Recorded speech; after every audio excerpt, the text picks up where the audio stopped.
कहानी है रामपुर गांव की, जहां के मर्द महिलाओं को हमेशा नीचा दिखाने की कोशिश में रहते। अरे अभी तक खाना नहीं आया, क्या मुझे एक और शादी करने की जरूरत है? नहीं जी नहीं, ऐसा मत करना, वरना मैं कहाँ जाऊंगी। खाना लेकर मैं अभी आई जी। गांव की पंचायत में भी फैसले हमेशा औरतों के खिलाफ ही रहते। मैं जो फैसला सुनाता हूँ वो भगवान की आज्ञा होती है। इस लड़के ने अपने मन से शादी करके अच्छा नहीं किया। लड़के को घर भेज दो और इसकी शादी इसकी जाति की किसी लड़के से करवा दो, लेकिन ये लड़के, इसे तो गांव के बाहर निकाल दो। नहीं नहीं जमींदार साहब, ये क्या बोल रहे हैं? ऐसा नहीं हो सकता। मेरी बेटी मासूम है, इसे अच्छे बुरे की समझ नहीं है। अरे कहाँ जाएगी ये बेचारी? कहाँ जाएगी? इतनी चिंता है तो पूरे परिवार का गांव निकाला कर देते हैं। बेचारे पूरे बसे बसाए परिवार को गांव छोड़ना पड़ता है। चाहे जो हो, अगर बेटियों को कंट्रोल नहीं कर सकते तो गांव में रहने का कोई मतलब नहीं है। यहाँ औरतों को दब कर रहना होगा। कोई भी अपने हिसाब से कुछ नहीं कर सकता, सब ईश्वर की मर्जी से ही होगा। तभी गांव का एक आदमी दौड़ा दौड़ा आता है। सरपंच साहब, जमींदार साहब, वो कालिया है ना, उसकी बेटी पढ़ने के लिए शहर जा रही है। अच्छा, ये कब हो गया? और कालिया की हिम्मत कैसे हो गई ऐसा करने की? लेकर आओ उसे और उसकी बेटी को। बस फिर क्या था, हाजिर हो जाते हैं कालिया और उसकी बेटी सरपंच के सामने। अरे कालिया, ये क्या सुनने में आ रहा है? बेटी को इंजीनियर बना रहा है तू? और ये बता, गांव में तो स्कूल नहीं है, फिर कहां से इतनी क्लास पास कर गई तेरी बेटी? राधा, जो कि कालिया की बेटी है, उसे लगता है कि सरपंच उसकी तारीफ कर रहे हैं। सरपंच जी, मैंने ऑनलाइन पढ़ाई की है, डिस्टेंस लर्निंग से। सभी में मैंने अच्छे नंबर पाए हैं, जिसे देखते हुए शहर की इंजीनियरिंग कॉलेज में मुझे स्कॉलरशिप मिली है। वाह जी वाह, क्या होती है ये?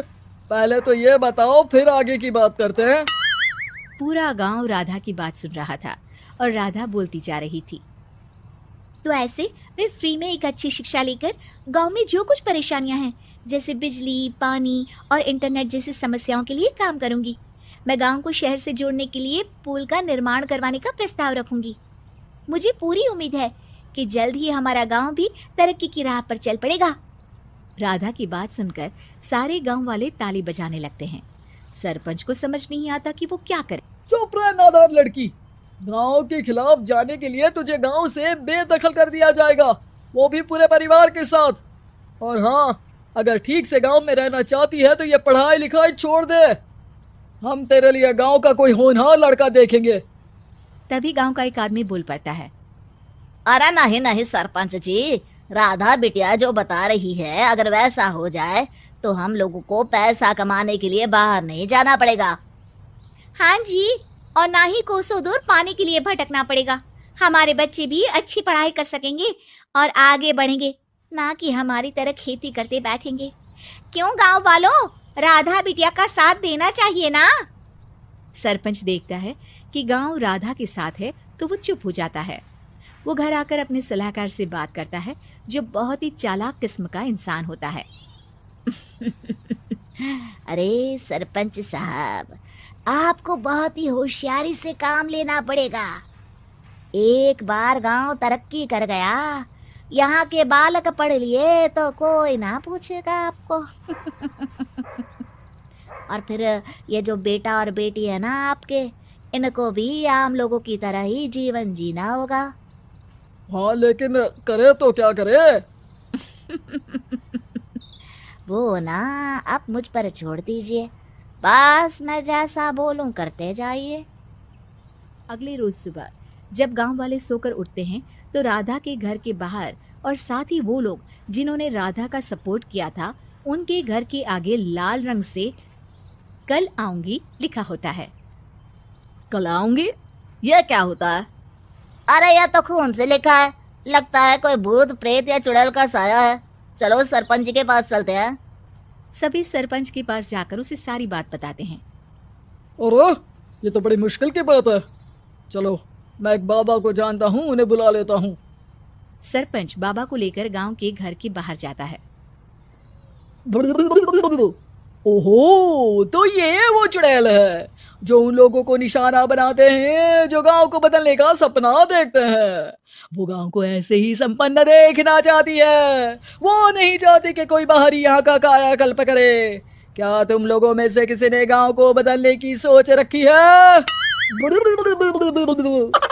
तभी राधा की माँ रोते रोते आती है।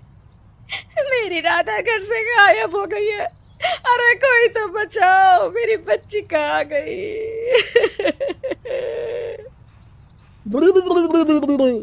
ले गई वो चुड़ैल, तेरी बच्ची को ले गई। अब वो उसे श्रापित करके छोड़ेगी। उस पर चुड़ैल का साया हो जाएगा।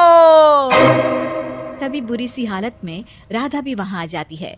उसके बाल चुड़ैल की तरफ फैले होते हैं और कपड़ों में खून लगा होता है। सभी राधा को देखकर डर जाते हैं। माँ, पता नहीं मुझे कौन उठा कर ले गया था। अरे दूर हो जा चुड़ैल, अब हम लोग इस गांव में नहीं रुकेंगे। अरे कैसी बातें कर रहे हैं आप? कल तो आप मेरे भरोसे गांव का हुलिया बदलने, अपने बच्चों को पढ़ाने और तरक्की उन्नति की बात कर रहे थे, तो आज क्या हो गया आपको? ये फिर तुम लोगों को बहकाएगी। ये चुड़ैल गांव में आ चुकी है। ऐसे ही ये तुम्हारे घर के बच्चों को भी ले जाएगी। गांव वाले राधा को गांव से बाहर निकाल देते हैं। उसके माँ बाप रोते रहते हैं, लेकिन गांव वाले नहीं मानते। मैं भी अपनी बहन के साथ गांव के बाहर रहूंगा, लेकिन वो पढ़ाई नहीं छोड़ेगी। वहीं सरपंच के घर पर सलाहकार कहता है। देख आ चुकी है। ऐसे ही ये तुम्हारे घर के बच्चों को भी ले जाएगी। गांव वाले राधा को गांव से बाहर निकाल देते हैं। उसके माँ बाप रोते रहते हैं, लेकिन गांव वाले नहीं मानते। मैं भी अपनी बहन के साथ गांव के बाहर रहूंगा, लेकिन वो पढ़ाई नहीं छोड़ेगी।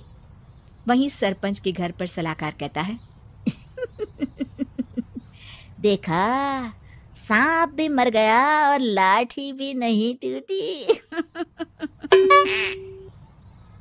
लेकिन अगले ही दिन सरपंच के घर के बाहर भी वही शब्द लिखे होते हैं। और फिर सरपंच की बीवी कहती है, हमारी बेटी को किसी ने अगवा कर लिया है। तभी राधा का भाई वहां आ जाता है। अरे गांव वालों, मैंने सरपंच जी की बेटी को देखा था। वो चुड़ैल उसे उठाकर ले जा रही थी। अरे क्या मजाक कर रहे हो?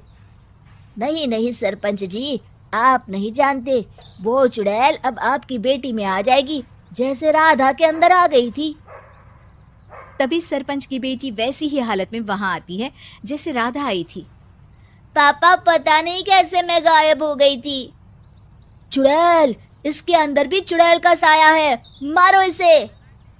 अरे नहीं नहीं, इसे भी राधा के पास गांव के बाहर ही भेज दो। अरे चुप रहो, मेरी बेटी कहीं नहीं जाएगी और चुड़ैल बुड़ैल कुछ नहीं होता है। अरे कैसे बात कर रहे हो सरपंच जी?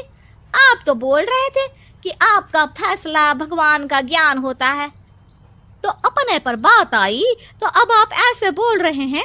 अरे ना ना ना, आपको अपनी बेटी को त्यागना ही होगा। अरे बुलाओ बाबा को। राधा का भाई बाबा को ले आता है, जिससे अब गांव वालों के डर के कारण सच बोलना पड़ता है। मैं कोई बाबा नहीं हूँ, मैं तो मोची था। ये सलाहकार महोदय ने मुझे कहा था एक्टिंग करने को। अब वो मुझे पैसे देने वाले हैं। अब मुझे माफ कर दो। गलती हो गई, मुझे माफ कर दो। तभी वहां राधा आ जाती है। देखा सरपंच जी, जब गांव के बच्चे साक्षर होंगे तो आप जैसे लोगों की चालाकी नहीं चलेगी।